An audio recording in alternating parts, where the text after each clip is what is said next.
Hi friends, ಎಲ್ಲರಿಗೂ ನಮಸ್ಕಾರ. Welcome to my channel ಗೃಹಿಣಿ ಲೋಕ. ದಯವಿಟ್ಟು ವೀಡಿಯೋಸ್ಗಳನ್ನ ಲೈಕ್ ಮಾಡಿ, ಚಾನಲ್ನ ಸಬ್ಸ್ಕ್ರೈಬ್ ಮಾಡಿ, ತಪ್ಪದೆ ನೆಕ್ಸ್ಟ್ ವೀಡಿಯೋಸ್ಗಾಗಿ ಬೆಲ್ಲೈಕನ್ನ ಕ್ಲಿಕ್ ಮಾಡಿ.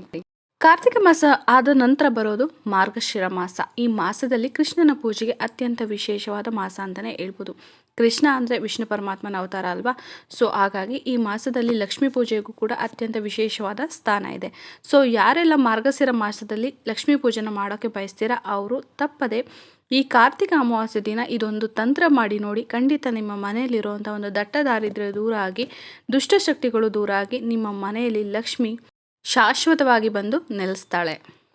ನಮಗೆ ಒಮ್ಮೊಮ್ಮೆ ಅನಿಸುತ್ತಲ್ವ, ಕೆಲವ್ರನ್ನ ನೋಡಿದಾಗ ಏನಪ್ಪ ಇವ್ರ ಮನೆಯಲ್ಲಿ ಒಂದು ಪೂಜೆ ಮಾಡಲ್ಲ ಕರೆಕ್ಟಾಗಿ, ಅಥವಾ ಇವ್ರ ಮನೇಲಿ ಏನು ಯಾವತ್ತೂ ದುಡ್ಡಿಗೆ ಕೊರತೆನೇ ಬರಲ್ಲ, ಎಷ್ಟು ಶ್ರೀಮಂತರು ನೋಡು ಹೆಂಗಿದ್ದಾರೆ ನೋಡು ಅಂತ ಅನಿಸುತ್ತೆ.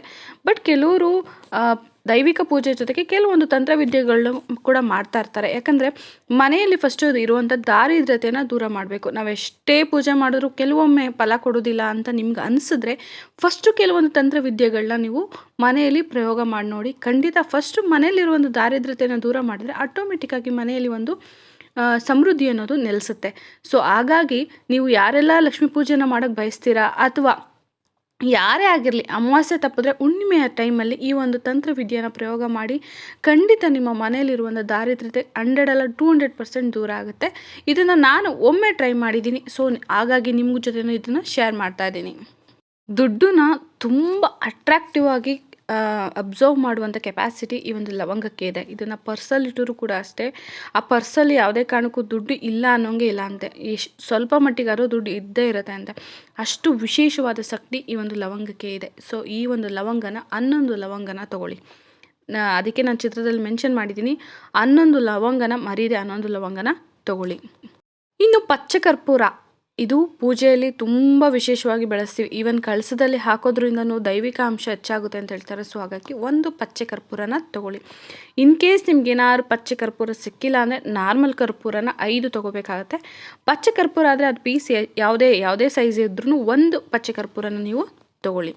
ಇನ್ನು ನಮ್ಮ ಒಂದು ಸಂಕಲ್ಪ ನೆರವೇರಬೇಕು ಅಂದರೆ ಅದಕ್ಕೆ ಸಾಥ್ ಕೊಡುವಂಥದ್ದು ಈ ಒಂದು ಬೇ ಲೀಫ್ ಅಂತ ಹೇಳ್ತೀವಿ. ಏನಂತ ಇದಕ್ಕೆ ಪಲಾವ್ ಎಲೆ ಅಂತ ನಾವು ಕರಿತೀವಲ್ವ.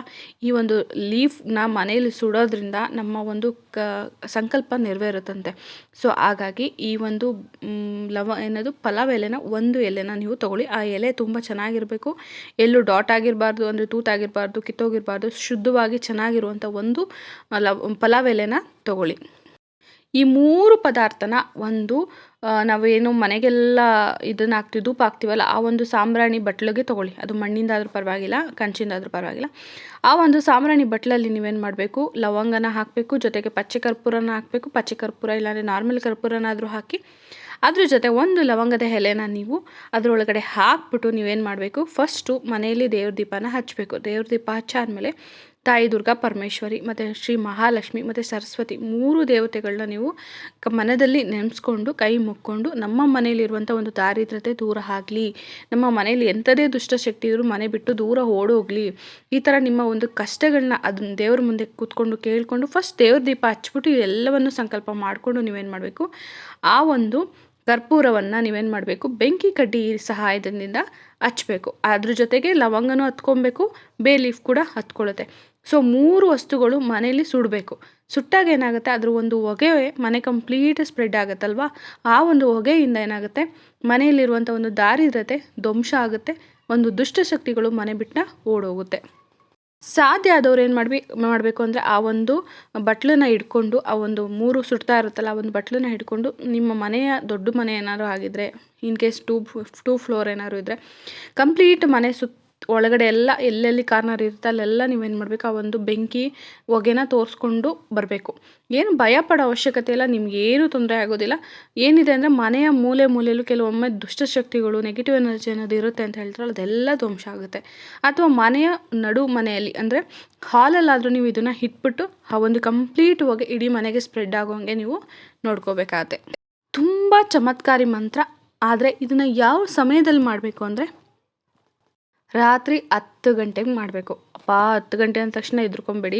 ಖಂಡಿತ ಇದರಿಂದ ಯಾವುದೇ ಅದೇನೊಂಥರ ಅಡ್ಡ ಪರಿಣಾಮಗಳಿಲ್ಲ.